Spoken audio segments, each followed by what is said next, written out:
Good evening, Siegel Safari. It's Mrs. Siegel. I hope you had a good day. Today was our first day back at school here at the Siegel household. Yesterday we took the day off, just an extra day for spring break because we had a big day on Sunday. It was Easter and the Easter Bunny came, and we also had a 16th birthday. My daughter Riley turned 16. So it was a big day, so we were pretty exhausted. So before spring break, we finished this book, the Big Blueberry Barf Off by R.L. Stine. It's the first book in the Rotten School series. And tonight we are going to continue with that series, and we're going to read The Great Smelling Bee. Bernie's going to be doing some scheming in this one as well. So I can't wait to read and share this book with you. I hope you enjoyed as much as the first book. Let's get started. All right, here we go. Rotten School, The Great Smelling Bee by R.L. Stine. Let's see what Bernie's up to now. Once again, we have our table of contents. We have 20 chapters. Mrs. Siegel is going to read 2 chapters a day. Today we'll have a little extra because we're going to do the morning announcements as well. And then there's our map of Rotten School.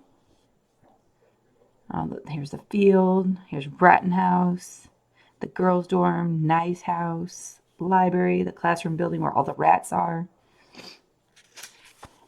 Here we go. Morning announcements. Good morning, everyone. This is Headmaster Upchuck.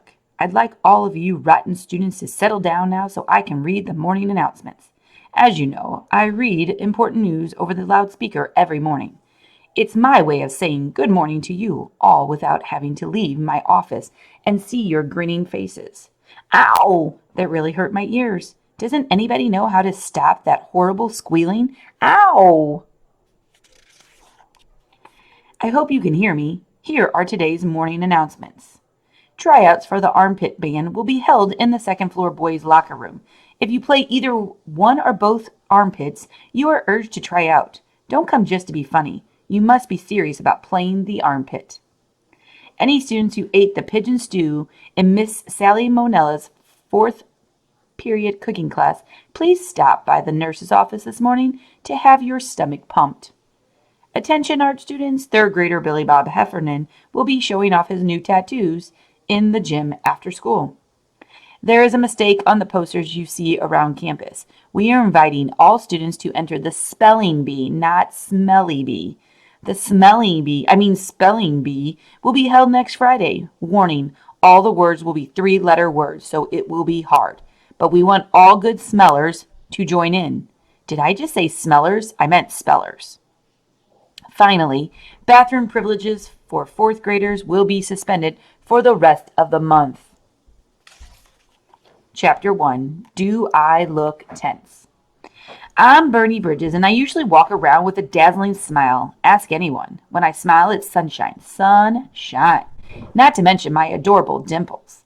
But today, I wasn't smiling. Today, my handsome forehead was wrinkled from heavy thoughts. Behind my glasses, my big brown eyes darted from side to side. Tense? Was I tense? Does a lizard change its spots? Dude, I was tense. I had a problem. Here's yesterday. And here's what he looks like today. A problem that could get me into major trouble. A problem that could get me booted out of school. You probably don't have this kind of problem because you go home every day. But I live at the Rotten School. It's a boarding school. That means I don't go home. I live here in a dorm with a bunch of other guys.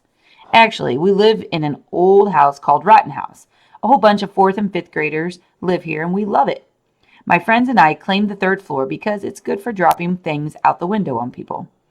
Mrs. Heine says it's against school rules to drop things on people. She knows all the rules. She's always sniffing around, snooping on us, telling us the rules we are breaking.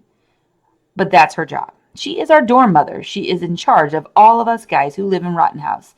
And she is our 4th grade core teacher. Mrs. Heine has her own apartment in the attic. We think she has spy cameras up there because she always knows when we're dropping things out the window on people. Mrs. Heine is very nearsighted. Her glasses are as thick as ice cubes. But she still knows everything. That's why I'm afraid she's going to discover my secret, and then I'm doomed. How did I get in this mess? Well, that's a whole other chapter. This is Mrs. Heine. Cute little bunny slippers. Chapter 2. A whole other chapter. The whole other chapter began this morning. I was smiling, innocent, happy. Did I have a care in the world? I don't think so. My faithful friend Belzer carried my breakfast in on a tray. He brings me breakfast in bed every morning. Good kid, Belzer. It took me a long time to train him, but it was worth it. Belzer is a chubby guy with red hair and freckles. This morning he was wearing his rotten school blazer.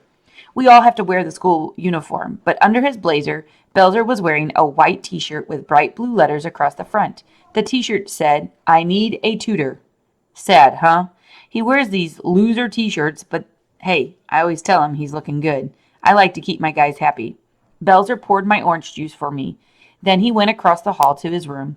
I nibbled on a few things: eggs, bacon, blueberry muffins, hash brown, potatoes, flapjacks, cornflakes with bananas, and an apple cobbler. All part of a healthy breakfast, right?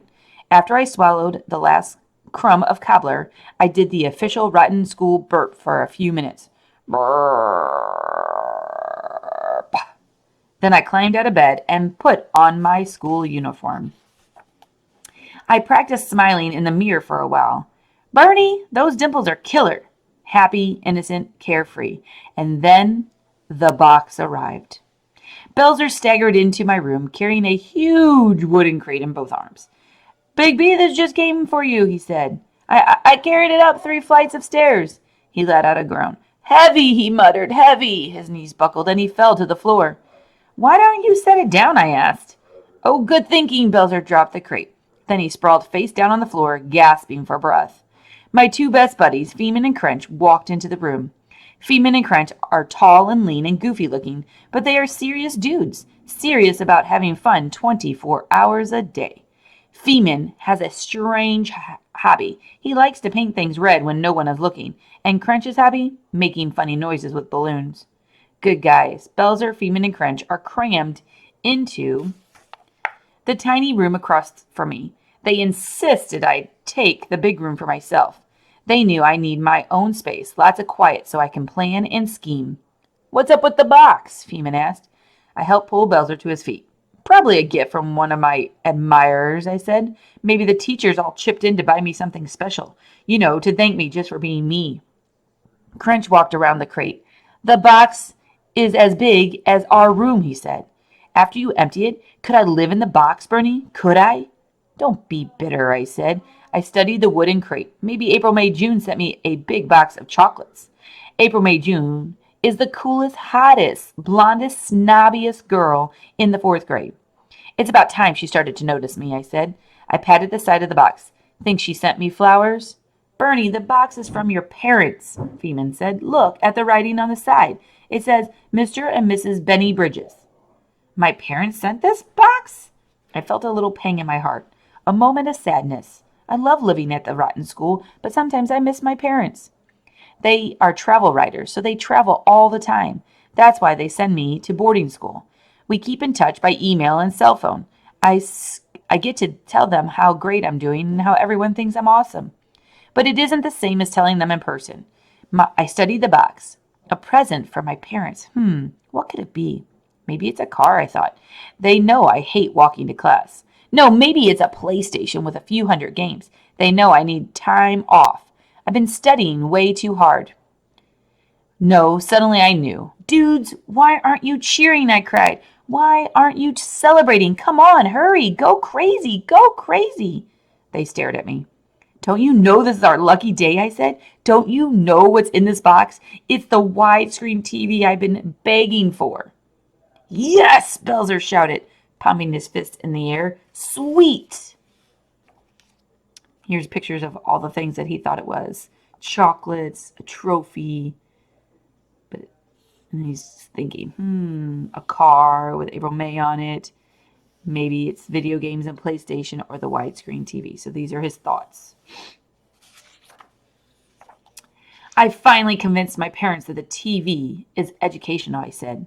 I need to watch Fear Factor every week to learn what not to do. Sweet, Belzer cried again. He slapped me a high five.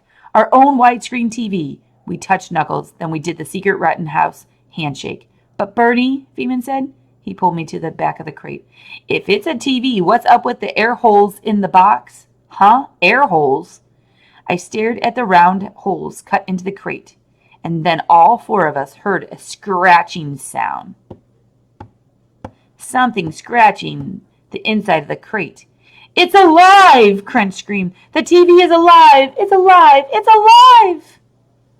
Look at this. What do you think's in there? We're going to save that chapter for tomorrow. Anyway, I hope you enjoyed it. This is a good one too. Have a great day, and I will be back tomorrow to read the next 2 chapters.